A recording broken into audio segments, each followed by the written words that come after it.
Alright folks, welcome to yet another exciting episode right here at the Gamers Talk Show. I'm your host, Mr. G, call me Alex Otieno. So we're talking about someone who can cram more than 3 books inside of the Bible, right?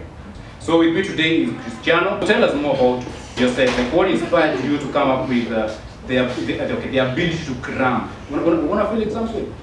Not really. So wanna with the same mwalimu.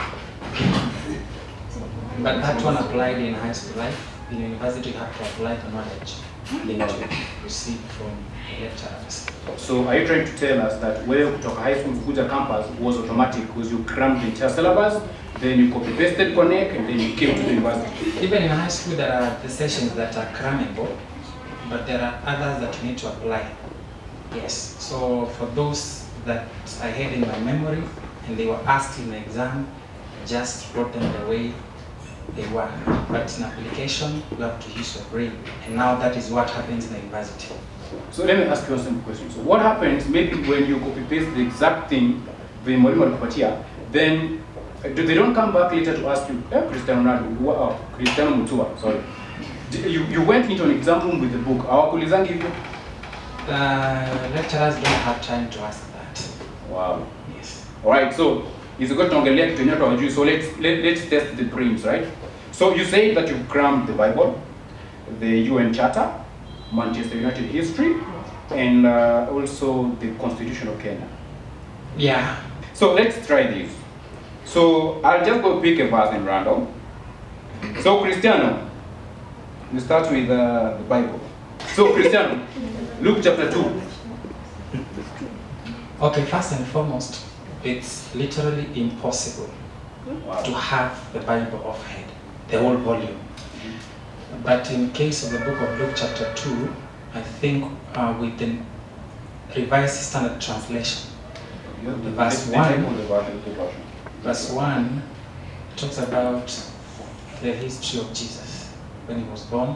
So in those days, a decree went out from Caesar Augustus that the whole world was to be enrolled. And this was the first enrollment when Quirinius was the governor of Syria. And all went to be enrolled, each to his own city.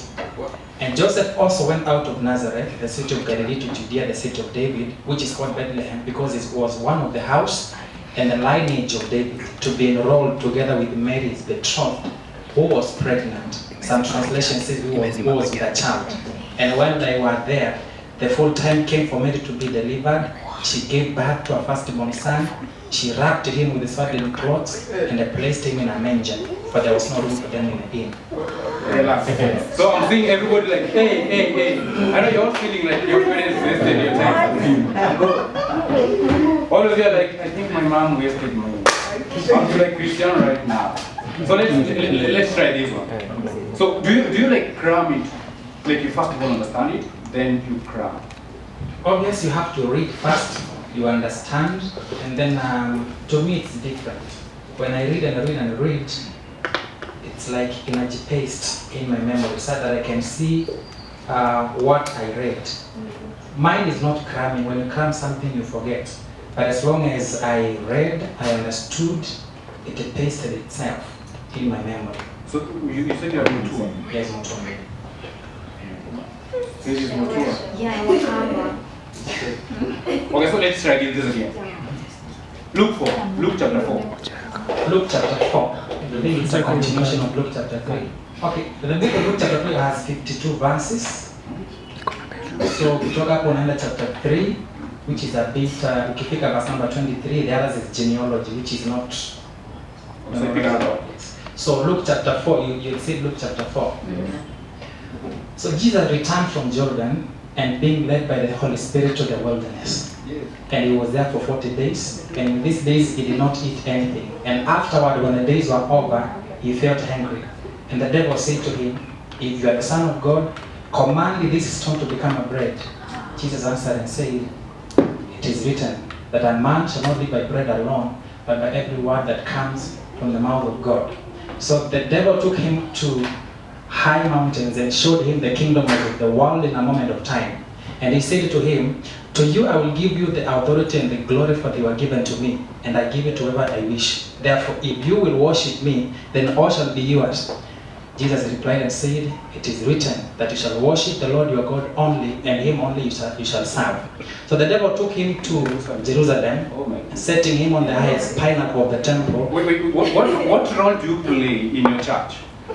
Okay, because if I'm the priest, I'd be like, okay, excuse me guys, so where's my Bible? Cristiano? Cristiano?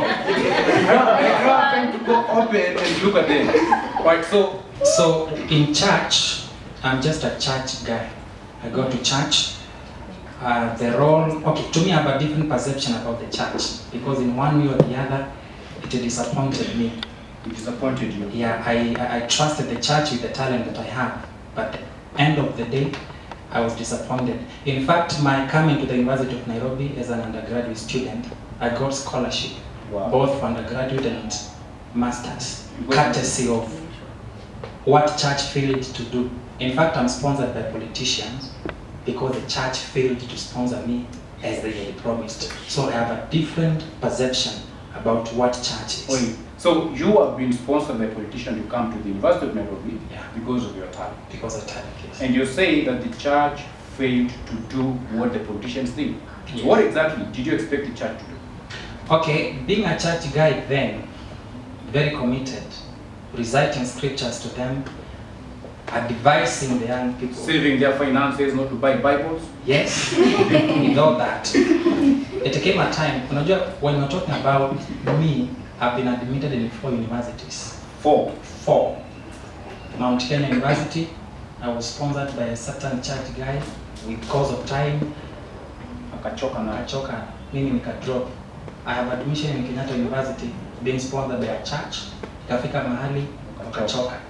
I was even admitted in African Nazarene University by a certain church organization. It failed. So after that church thing, then the politicians came. But now, not through the Bible, through another volume. Yes. Now the UN Charter. Not the UN Charter. It was the Katiba of Kenya, the Constitution of Kenya. Your story is very, very, very compelling. Having to, okay, but you say that you've been admitted in 4 universities. Yes. Within 1 year or how long? Within 1 year. Or within 1 year? When the session ya kwanza, the second session, they don't have money. So in fact, I had to drop the church thing. So you currently going to church, or you just interacting with the Bible? Okay, I know God personally. But now when it comes to church things, I just go, because I came to realize that when you go to church, it can only help you when you die.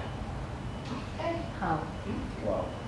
To me, that is how I perceive it. The church will come to your aid when you are nearing the grave. That is what I know about the church. Because I almost killed myself because of the church. In fact, the motivation to recite the Katiba of Kenya was as a result of the church disappointment. Yeah. So that is what you count. But have you thought of maybe, because disappointments are full in life, no? Yeah. Not everything that you expect will always go the way you expected. I mean, you expected the church to come in handy when you first identified that you were talented in that angle, but then they did come. So this is something that actually is bringing a certain angle. Like, not every single thing that you expect in life will always come to pass the way you expect them. But God, the God that you went to serve in church, remember you went to church not to serve the pastor or the congregation that you are cramming the Bible for, right? But the God that you serve is the one who came through in form of a politician, right? So what I just say is, Cristiano is finding So let's, because we're talking about voting, I think we should bring Cristiano. Just tell us his story, right? We are going to Manchester history. So Cristiano, yeah. I want us to talk about the constitution. We're supposed to talk about voting as vijana. Tell us, which article, I think it's let me just say, in the constitution of Kenya, article 7, what does it say? Article 7. We have Article 7 and we have Chapter 7. Okay, which one do you tell us? Chapter or article? The voting is in Chapter 7.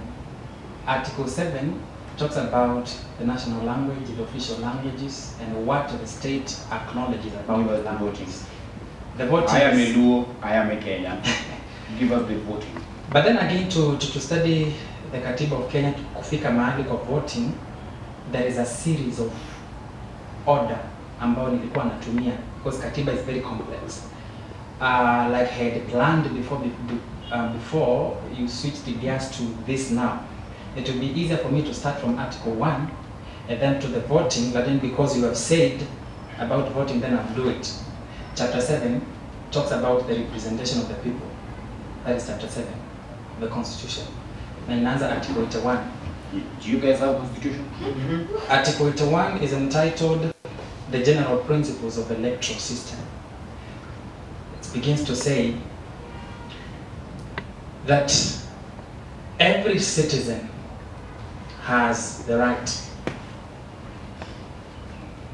to free and fair elections. Or rather, the citizen of Kenya shall be, the electoral process rather, shall follow or be guided by the following principles.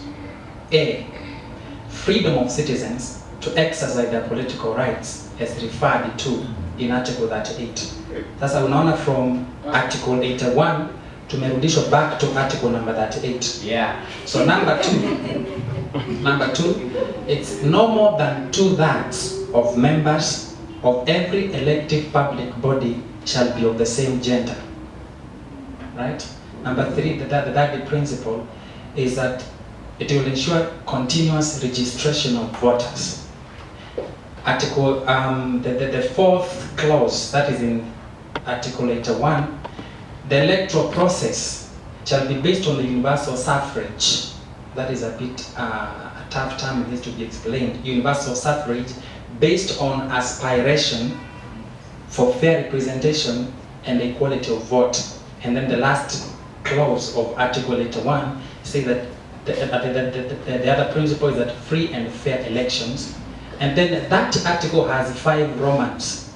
We have Roman 1, the free and fair elections should be A, by secret ballot. Secret ballot? Yeah. 2, should be free from intimidation and corruption or other improper influence.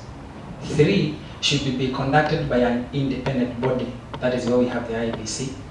4, should be transparent. And 5, should be conducted in a neutral, efficient, accurate, and accountable manner. Right. So that is Article 81.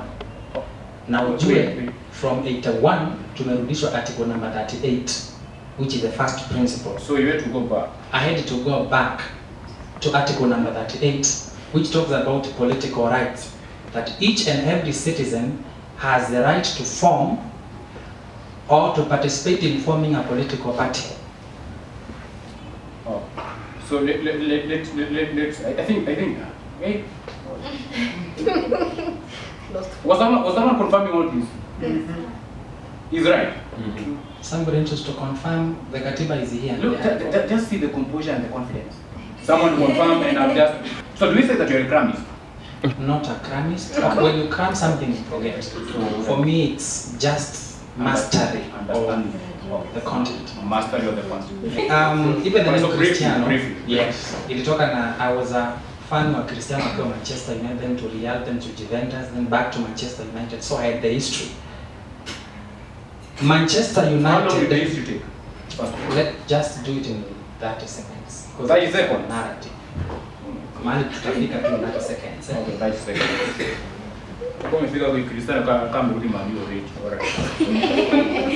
Manchester United ni klabu cha kandanda nchini Uingereza ambacho kilianzishwa mwaka wa 1878 na ambacho kina makao Old Trafford, eneo la Greater Manchester. Klabu hiki maarufu kama The Red Devils kilikuwa mwanachama mwanzilishi wa ligi ya Premier mwaka wa 1972 na kimeshiriki michuano ya divisheni ya juu ya kandanda ya Uingereza kwa zaidi ya miaka 80. Kwa sasa klabu hiki kiko chini ya ukufunzi wa meneja Wrangler ambaye alikamatwa usukani baada ya kung'atuliwa kwa Ole Gunnar Solskjaer msimu uliopita. Tukiangazia historia ya Manchester United, vikombe vya kombe la klabu bingwa barani Europa maarufu kama the UEFA Champions League ni mara 3 tu ambapo Man United wamewahi kushinda taji hili, huku mara ya kwanza ikiwa ni mwaka wa 1968, mara ya pili ikiwa ni mwaka wa 1999 na mara ya tatu ikiwa ni mwaka wa 2008 ambapo walilaza Chelsea mara 6 kwa 5 kupitia mikwaju ya penalti.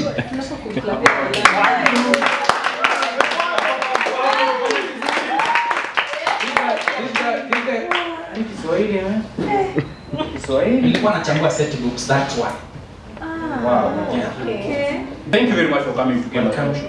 Thank you too for Hope hosting to see you me. again. But I hope you're still sticking around because we might be like, okay, Mwindi, you're lying about the voter registration. Cristiano, welcome. About the bus. So thank you very much. Welcome. Right, so guys, that was just a brief interview here with Cristiano Mutua, one of the persons, the very few individuals in this country who I believe has the potential to grab that one. Unasikia Kiswahili? Alright guys, so that was a brief interview right here at the Gamers TV with your host Alex Muturi calling Mr. G. That was Cristiano Mutua.